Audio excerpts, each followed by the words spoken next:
வணக்கம் நண்பர்களே, நான் உங்கள் எஸ்ஆர்எம். நாம் இன்றைக்கி பார்க்க போகிறது Tata Motors. Tata Motors passenger vehicle, Tata Motors commercial வெஹிக்கிள்னு ரெண்டாக பிரிஞ்சு லிஸ்ட் ஆகிருக்கு. அதோடைய ரிசல்ட்டும் வந்திருக்கு. நம்ம இப்போ கமர்ஷியல் வெஹிக்கிள் பார்த்தோன்னா 867 கோடியை அவங்க லாஸாக போஸ்ட் பண்ணியிருக்காங்க. அவங்க லாஸுக்கு என்ன காரணம் சொல்லியிருக்காங்கன்னா, அவங்களோட இன்வெஸ்ட்மெண்ட் இன் டாடா கேபிட்டல் லாஸில் அப்சர்வ் ஆகிருக்கு. அதனால தான் அவங்களுக்கு லாஸில் போஸ்ட் பண்ணியிருக்கதா சொல்கிறாங்க.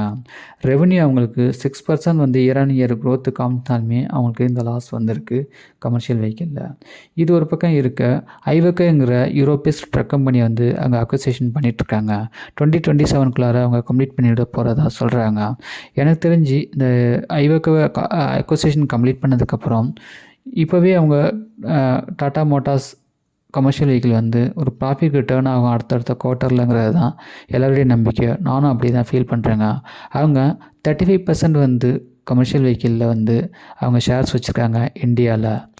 இப்போ டாடா மோட்டார்ஸ் பேசஞ்சர் வெஹிக்கிள் பக்கம் பார்த்தோன்னா அவங்க ஒரு 76,170 கோடியை லாபமாக போஸ்ட் பண்ணியிருக்காங்க. அது ஆக்சுவல் லாபமே கிடையாதுங்க. அது ஒரு one time gain from the demerger. அதை நீக்கிட்டு பார்த்தோன்னா ஒரு 6,368 கோடி அவங்களுக்கு லாஸ் தான் போட்டிருக்காங்க. லாஸுக்கு என்ன காரணம் சொல்கிறாங்கன்னா, சைபர் அட்டாக் நடந்து ஜேஎல்ஆரில் ரீசெண்டாக, அதனால் ஒரு 5 வீக்ஸ் ஷட் டவுன் பண்ணி வச்சுருந்ததை சொல்கிறாங்க.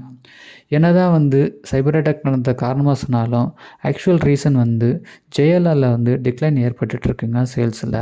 இப்போ பார்த்திங்கன்னா யூகேயில் ஒரு 32%, நார்த் அமெரிக்காவில் ஒரு 9%, யூரோப்பில் ஒரு 12%, சைனாவில் ஒரு 22% அவங்க சேல்ஸ் டிக்ளைன் ஆகிருக்கு.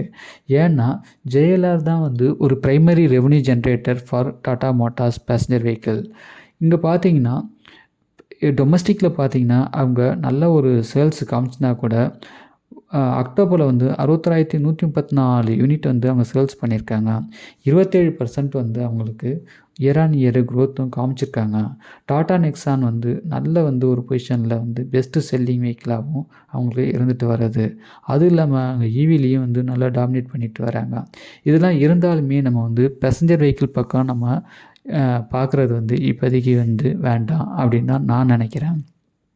ஏன்னா ஜேஎல்ஆர் தான் அவங்களுக்கு ப்ரைமரி ரெவன்யூ ஜென்ரேட்டரு. அதில் சேல்ஸு எப்படி க்ரோத்து கிடைக்குங்கிறது இப்போதைக்கு நம்மளால் எதுவும் கணிக்க முடியாது. நல்ல சேல்ஸ் வருதுன்னா அப்போ நம்ம யோசிக்கலாம். ஆனால் சில ஆர்டிக்கலில் என்ன எழுதியிருக்காங்கன்னா, இப்போதைக்கு டாடா மோட்டார்ஸ் பேசஞ்சர் வெஹிக்கிளில் ஹை ரிஸ்க் இருக்குது, அதே சமயம் ஹை அப்சைடுக்கும் வாய்ப்பு இருக்குதுன்னு சொல்கிறாங்க.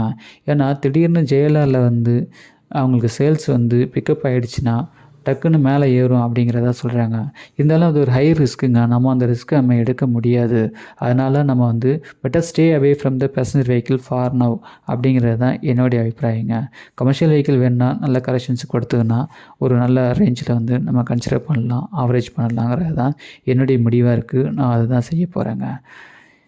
இது வரைக்கும் பார்த்த இன்ஃபர்மேஷன் உங்களுக்கு பயனுள்ளதாக இருந்திருக்குன்னு நினைக்கிறேன். உங்களுக்கு பிடிச்சிருந்ததுன்னா லைக் பண்ணுங்கள், ஷேர் பண்ணுங்கள், சப்ஸ்கிரைப் பண்ணுங்கள். நன்றி.